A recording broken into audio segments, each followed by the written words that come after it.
Hi guys, welcome back. Thanks for joining me for another royal news video. So we had snow the other day. Canadians prepare to laugh. This was the extent of the snow that we are used to seeing in the southeast of England. It's definitely too cold for me at the moment, but then I always think that I was meant to be born in a hot country. The dogs are also equally unhappy and are pretty much living in their pajamas. As soon as you take them off, I get worried thinking, oh, maybe they just want a good scratch and that. They both sit there chattering teeth and everything. So we've got an array of jumpers and pajamas to go on, and bless them. But they are originally from Greece, and you think that they would climatise by now, but you think I was born in this country and I still haven't climatised. Not helped by recently coming back from Louisiana. Now, speaking of which, I haven't got round to doing the holiday video yet, just because I've been super busy this week. But it will be coming, I promise. But for the rest of you, we're going to start the royal news video. We are going to talk about the Denmark royal family, who at the weekend had a huge historical, momentous and deeply emotional moment. Well, in fact, they had several. Firstly, on the eve of the abdication of Queen Margaret II, you had people stood outside, lots of crowds were there, and they were singing to her. So I can imagine she had a window cracked open. I can imagine that there was possibly a few tears being shed behind palace walls. We also saw at the proclamation of the king, we saw King Frederick take his seat at the table. She had long since said that she would never abdicate, but due to health issues, I think that she changed her mind and felt it was actually more beneficial, maybe for her son, for her to be still in the wings. But one thing that was apparent was the magnitude of the day. So it's understandable that the Queen might have obviously got a little bit overwhelmed. But after the proclamation of King Frederick, he took his seat at the table and the Queen said, "God save the King," as she looked at the cameras. And then it overcame her. And honestly, it really choked me up as she walked out the room. And it was only her grandson, Prince Christian, who actually saw the moment because King Frederick had his back to his mother at the time. But it was a beautiful moment. It was a beautiful day. So congratulations, Denmark, on your new king and queen. But the reason why I bring this story up, one, is because it's huge royal news. But secondly, it's the comparison between Denmark and the UK, the love that they had for their queen. It's reminded the world of how much Queen Elizabeth is very much missed. And it couldn't come at worse timing with a new royal book that has come out, written by a well-respected British journalist, author and documentary filmmaker called Robert Hardman. He has worked very closely with the royal family over the years and has been allowed to interview various family members multiple times for research to go towards his many acclaimed books and TV documentaries. He has a lot of credibility, unlike some who shall remain nameless. Robert has released a book on King Charles's new reign, and the book is called New King, New Court, Charles III, The Inside Story. Now, whilst this book is predominantly to do with the king, the bits that have been serialised in the Daily Mail are about Harry and Meghan, or rather than any new revelations, they are confirming some seriously unfavourable stories that came out about the couple during the final years of the Queen's reign. Now, at this particular time and moment, Harry and Meghan announced 2024 to much fanfare that they are going to be, this is their biggest year, they're going to pick up the contracts, they're going to do what they've said they were going to do every single year, which they have yet failed to do, and that is actually put their money where their mouth is, or rather put other people's money where their mouth is. They've started off 2024 with quite a bottom kick in, haven't they? They were the butt of jokes at the Golden Globes. We've got Harry that's received an immense amount of backlash because he is going to pick up his Legends of Aviation award this week. I mean, anyone else would read the room. The fact that you've had ex-army officers, military officers, people higher ranking than Harry have spoken out and said he didn't even fly the plane himself, that he was a co-pilot, he was a gunner, and he has done absolutely nothing notable whilst he had his career in the army. So to be receiving this award is a bit outrageous and a bit ridiculous. But I'm not too convinced at the moment Harry isn't going to come out in a cardboard cutout plane like you see the kids at shows and go as he goes to pick up his aviation award, as he shouts to his mummy, wife in the audience, "Look, I'm a real pilot now. I can fly the plane all by myself." Harry deserves the backlash that is coming his way. But the book, Robert Hardman, the stories that he has brought out are no laughing matter. Like Tom Bower's book Revenge, like Valentine Lowe Courtiers, the reason why this is definitely worth talking about is because they do their research. Their bottoms are covered by solicitors to make sure they cannot be sued. So all the I's are dotted, all the T's are crossed. So what that basically means is it's true. And the fact that we never saw Harry and Meghan try and sue Valentine Lowe or Tom Bower, that to me says a lot about the couple. And this is what I've said so many times, with them being so litigious and suing anyone over the most ridiculous things at the drop of a hat, when they don't sue, it shows that the chances are it's probably accurate, and that's exactly why they haven't. So with the three stories, I'm going to start with one to do with Catherine and William. And that was, it said in the book that the straw that broke the camel's back, the one that was the most unforgivable, was Harry's attacks on Catherine, William's wife, the Princess of Wales. When Harry in Netflix turned around and said, "There can be a temptation or an urge to marry someone who would fit the mould as opposed to somebody who you are perhaps destined to be with," it was taken how it was meant. It was a direct attack on Catherine. Now, bearing in mind that Harry and Catherine had been incredibly close, she helped fill a void for him, a maternal void, a sisterly void that he had definitely been missing. He had spoken of his love for the sister that he never had, familiar choice of words, but Harry had often spoke about how much he loved Catherine, and it was clear and evident for everyone to see. They were very much a threesome, which obviously, as time goes by, couples would then find new partners, and it doesn't often stay that tight.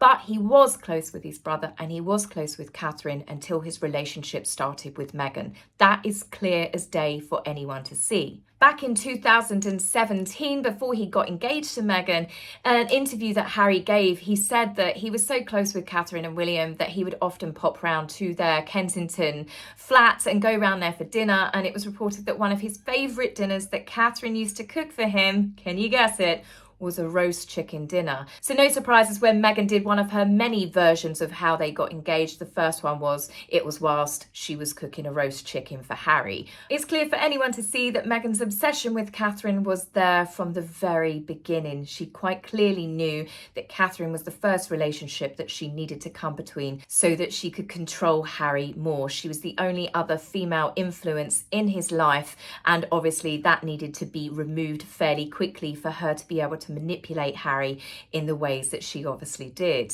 It's hardly surprising that Catherine and William weren't too receptive of Meghan the moment that they met her barefoot, trying to hug them both, and were probably a little bit offish. And I'm in no doubts that Meghan might have tried to emulate Princess Diana in front of Prince William and found that it didn't quite work as well as it did with the younger sibling. Now, obviously, sibling rivalry is nothing new. Sibling rivalry is something that many people in the world can attest to, jealousy, arguments, but many people can also attest to the fact that they grew out of it as they went from teens into adulthood, and certainly when they became parents, and all of the normal milestones that make people grow up. That being said, I honestly don't think that when he did attack Catherine's marriage, I don't believe that Harry was trying to hurt Catherine. I don't think he thinks that deeply, but I do believe he attacked Catherine because he knew it was the step too far. It was that line not to cross. It was hitting the nuclear button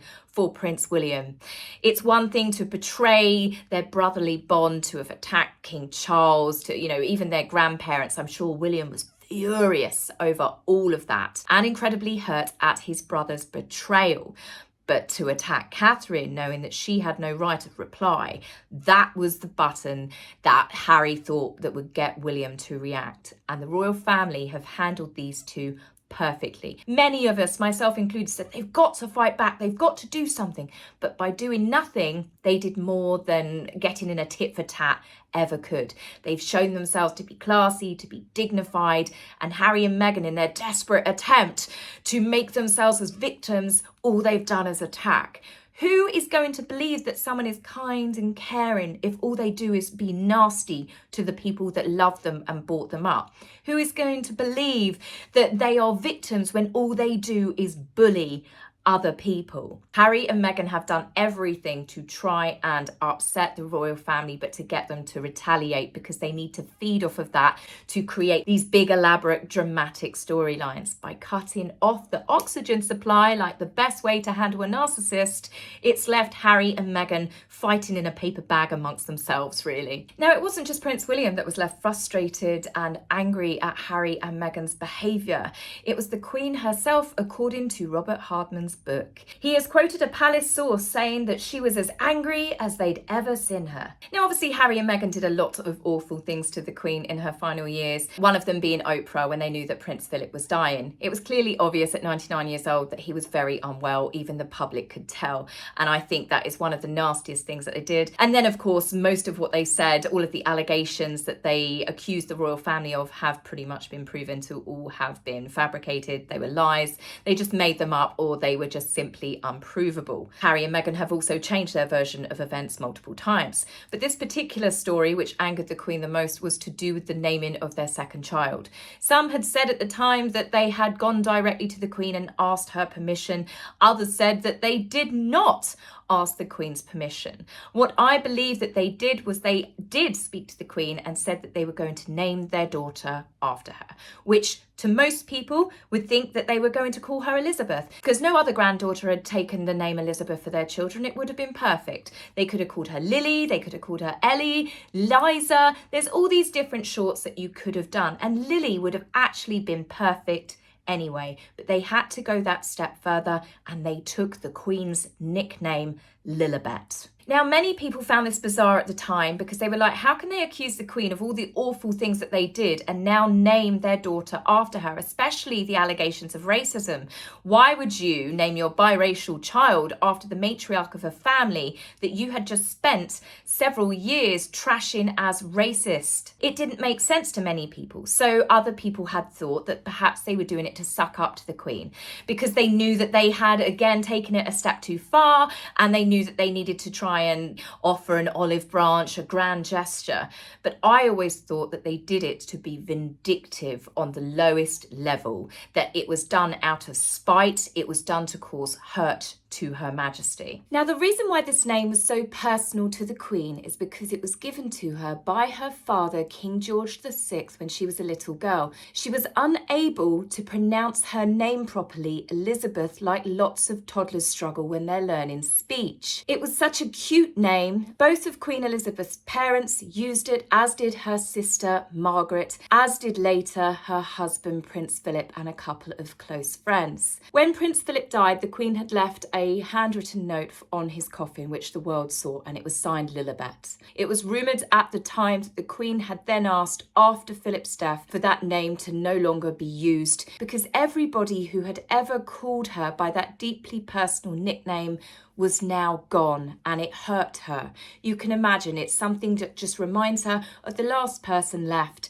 and that was Prince Philip, her rock. She signed the card off Lilibet, and that was to be the end of it. And I think that Harry and Meghan were probably even made aware of it. The fact that it was proven that Harry and Meghan had registered the website, the domain names Lilibet Diana, before they'd even had that conversation with the Queen, and before probably Lily was even born, tells you the truth of the matter. Now, why do I think Meghan did it out of vengeance and bitterness? Well, that's because Meghan raged over not being allowed to use the word royal, that Sussex royal was to be defunct upon her separation from the royal family for a life of so-called financial freedom. She doesn't own the word royal. It was declared in their statement. In fact, I'll quote it. "There is not any jurisdiction by the monarch or the cabinet office over the use of the word royal." That was Meghan saying, fine, I'll do it, but the Queen has got no jurisdiction over it. Well, that's why she took Lilibet, because she knew it would hurt the Queen. It was done out of revenge, and you cannot and never will convince me otherwise. Now, whilst that might have hurt the Queen, the bit that was actually angering the Queen was not so much that they'd taken Lilibet. As I said, I think that truly hurt her, that her grandson could be so cruel and spiteful. But it was the fact that Harry and Meghan sent off legal letters to the BBC when they called them out for not asking the Queen permission. She was angered not only had they taken her name, but they were now speaking on behalf of the Queen.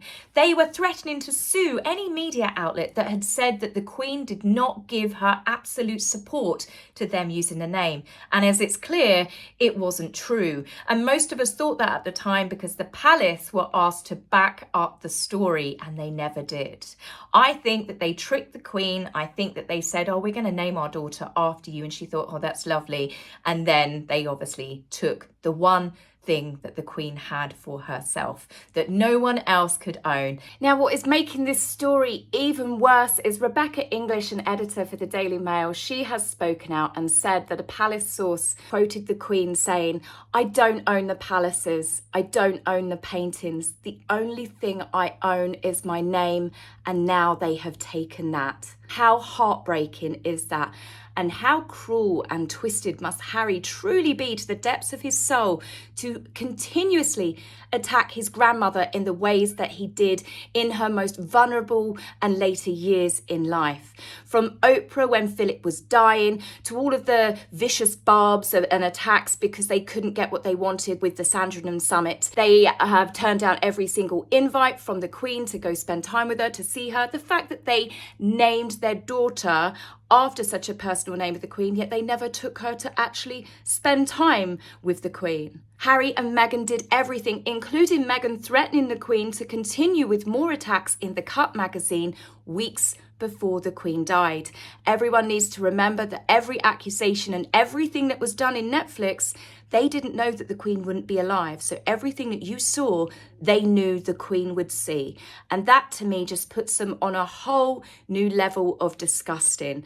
I mean, many people have never and will never forgive them for it. But to then hear these details now coming out about how hurt the Queen was, it's making people very, very angry towards them again. Which brings me to my final story that has been confirmed, and that was to do with the walkabout that we saw after the Queen had passed, when it was a surprise to the world to see Catherine, William, Meghan and Harry turn up together. Now, the walkabout was reportedly started an hour late. People had said it was because Meghan was getting her hair and makeup done.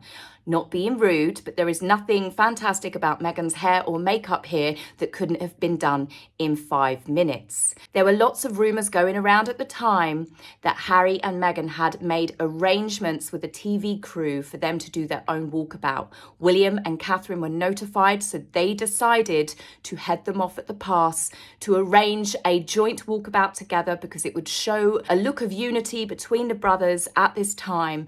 But in truth, it was to stop Meghan and Harry doing the walkabout by themselves. Now, this was always a little bit of speculation. It looked like Meghan had a microphone under her dress. This story was squashed by Meghan's PR pretty sharpish. But what has come out with all these new revelations was Jeremy Kyle, a UK TV personality, has said that he was there that day on the walkabout with his daughter, and he saw Netflix film crews following Harry and Meghan. So they were there, like everyone had suspected. Many people were accused of trying to smear Meghan yet again. But the truth is, the moment when the Queen had passed, they were still trying to monetize. How absolutely sickening is that?